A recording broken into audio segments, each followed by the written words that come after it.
Hola amigos, ¿cómo están? Deseo, como siempre, que con nuestro encuentro venga también el encuentro de la bendición que Dios tiene separado para estos momentos especiales, cuando, como dice un escritor de la Biblia, 2 o 3 se reúnen en el nombre del Señor. Ahí estará la presencia del Señor con nosotros.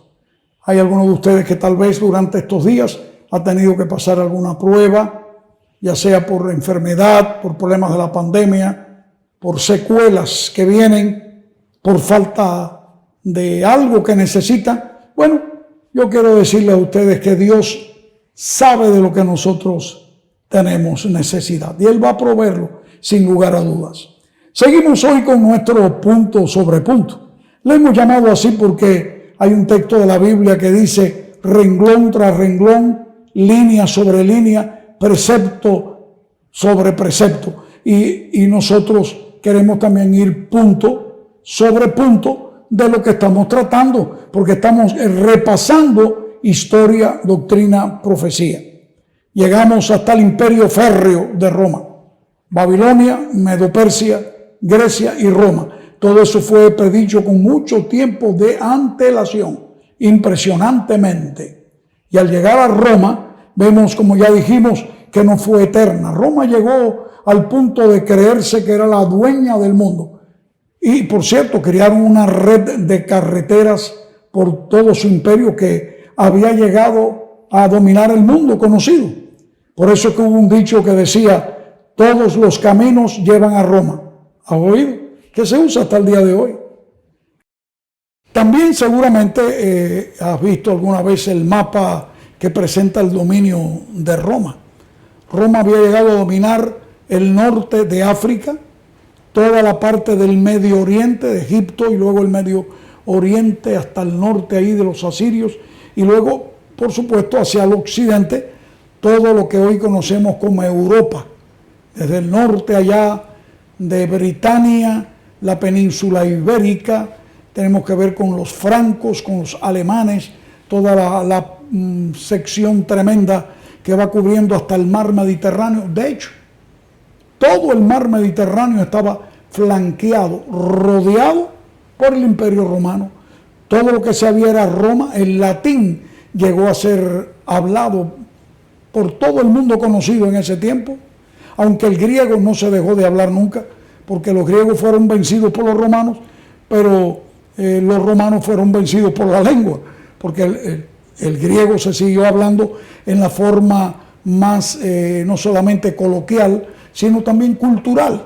Los grandes documentos eran hechos y escritos también en griego. Pero el latín llegó, por supuesto, a brillar por su legislatura, legislatura. Las leyes romanas, bueno, sabemos, son reconocidas todavía hasta el día de hoy, al punto que en los grandes edificios de gobierno en Estados Unidos y otros países se escribe allí en latín para representar lo que ese edificio está ostentando. De hecho, Roma llegó a ser impresionantemente una gran potencia, pero como todo lo que se levanta en este mundo también tiene que caer. Es muy notable la situación como Roma cae, y cae a causa de la molicie, la flojera, la vagancia.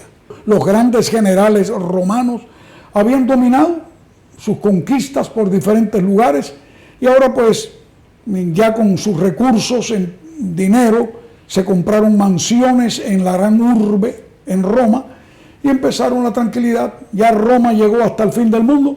Nosotros dominamos el mundo, nadie se va a rebelar. Desconocedores que hubo reinos, tribus a los cuales ellos llamaron bárbaros, que iban poco a poco como roedores comiendo las orillas de lo que idiomáticamente llamaría yo el gran queso romano. ¿Por qué los romanos le llamaban bárbaros a estas tribus? Bueno, la razón es porque ellos creían, la palabra bárbaro la consideraban en latín como que eran personas incultas, personas que no tenían ningún tipo de conocimiento, eran animales prácticamente. Esta gente no van a enfrentarse nunca a los grandes estandartes y armas de los romanos. Qué tremenda sorpresa se llevaron. Entre ellos miraban como bárbaros por ejemplo, los hunos, los huns, que estaban bajo el dominio y dirección del gran líder de los mongoles llamado Atila. Tú has conocido la historia. Atila llegó hasta las mismas murallas de Roma. Los romanos estaban asustados con esos bárbaros, porque era algo terrible y verdaderamente era un motivo de mucha preocupación, porque los romanos tenían preocupación por las costumbres barbáricas de los bárbaros. La historia nos dice que Atila tenía una de esas grandes características. La fuerza de Atila estaba en la caballería. Se nos dice que tenía 1.000.000 de soldados. Cada soldado iba acompañado de un esclavo y cada esclavo iba también en su caballo. Y por cierto, llevaba un tercer caballo de repuesto, porque en la medida que el guerrero perdía un caballo, él iba pasando el caballo de repuesto. Hay un pasaje de la historia que dice que iba Atila delante de su gigantesco ejército.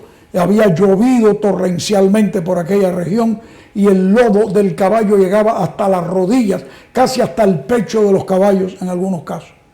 Cuando Atila iba entrando al frente de su ejército, el caballo de Atila iba casi hasta el pecho del caballo, hasta el vientre del caballo sumergido en fango. Y dice la historia que cuando pasó el último de sus soldados, ya el caballo aquel iba levantando polvo. Interesante. Se llevaron el lodo en la pata de los caballos. ¿Tú te imaginas? 3 millones de caballos pasando por un camino. Era imponente. Más todavía que los huns o los hunos tenían una práctica un poquito,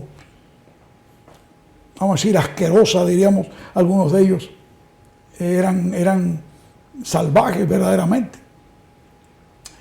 Se dice que cuando moría un caballo en medio de la batalla, ellos no se daban el lujo de plantar un campamento cuando no podían hacerlo. Así que ellos en medio de la batalla tajaban el caballo y le sacaban pedazos de carne para convertirla en tasajo. ¿De qué forma? De una manera muy original.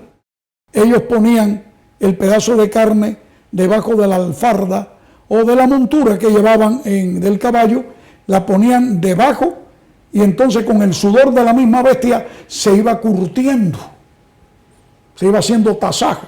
De allí que en medio de las batallas ellos tenían hambre y sencillamente levantaban un poco de una pierna, sacaban un pedazo de la carne del caballo que llevaba del tasajo y ahí se le echaban a la boca y mientras masticaban seguían adelante con sus espadas y sus lanzas en la batalla. Terrible. Por cierto, los romanos decían, estos son unos bárbaros. Unos bárbaros. Hay algunos que usamos ese epíteto de una manera diferente. Por ejemplo, los cubanos y también los antillanos usan la costumbre de decir bárbaro a una persona que es un genio. Por ejemplo, oye, gran físico matemático, ese es un bárbaro. Diciendo que fue, pero para los romanos era todo lo contrario, era el enemigo bruto, un enemigo iletrado. Pero qué asombro para estos romanos fue cuando Atila llegó frente a las murallas de Roma y dijo en un perfecto latín, mejor que el mío, por supuesto, ego sum Atila, flagellus Dei. En otras palabras, yo soy Atila, el látigo de Dios. Los romanos temblaron. Pero para tranquilidad de ellos, Atila, después que hizo algunos ejercicios externos, montó en su caballo y se retiró con su ejército de aquel lugar, quizás luego rumbo a Mongolia, de donde venía originalmente. De allí que los hunos no formaron parte de los reinos bárbaros que dividieron a Roma en un sentido general. Ahora bien, el libro de Daniel nos dice a nosotros algo importante. En el capítulo 2, cuando él le explica al rey Nabucodonosor, dice: y lo que viste de los pies, que eran en parte de hierro y en parte de barro cocido de alfarero. Hay una versión antigua que dice tiesto de barro. En una parte será fuerte y en otra será débil. Hierro con barro. El hierro y el barro no se pueden mezclar. No son metales los dos. Tanto así que las personas que saben de fundición de metales saben que usan el barro o la arcilla como moldes para poder fundir los metales, porque luego abren los moldes y los rompen y el metal no se queda pegado a la tierra. Bueno, de igual manera no podría pegarse el hierro con el barro, porque dice la profecía: en parte será fuerte y en parte será débil. ¿A qué se debe esa extraña mezcla? Tal vez tendremos que dedicar un poquito más de tiempo a explicar esto un poco más adelante, porque hay algo en la historia que tiene que ver con Roma.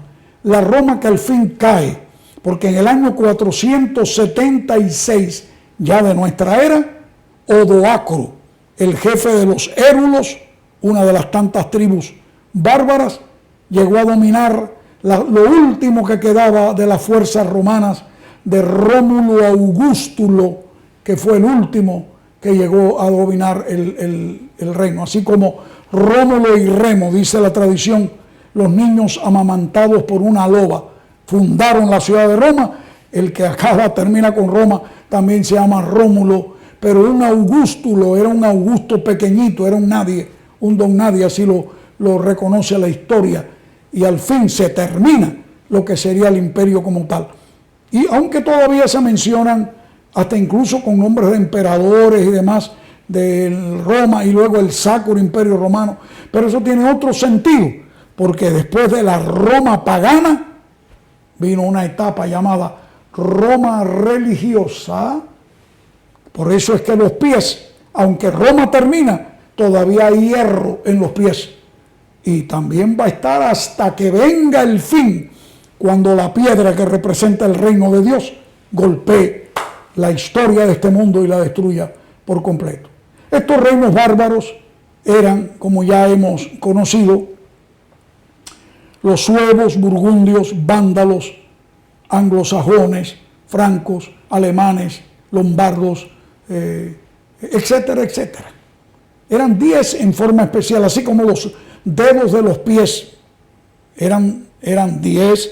También principalmente, quizás serían un poco más, pero principalmente 10 reinos fueron los que dividieron a Roma, y toda la Roma que dominaba Europa llegó a ser más tarde subdividida los países que hoy día nosotros conocemos: Inglaterra, Portugal, España, Francia, Alemania, Italia, etcétera, etcétera, etcétera, etcétera.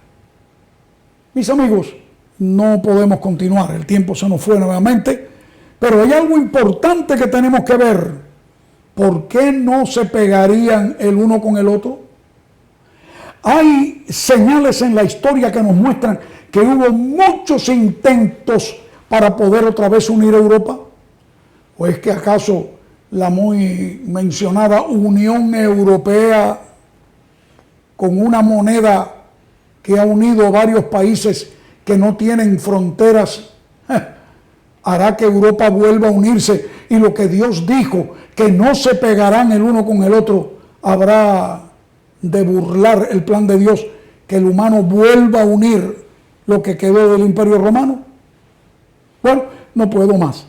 No olvides dar like y suscríbete y demás, y oramos para que Dios te bendiga junto con tu familia. No dejes de creer y confiar en el Dios que domina la historia. Seguimos más adelante, punto sobre punto.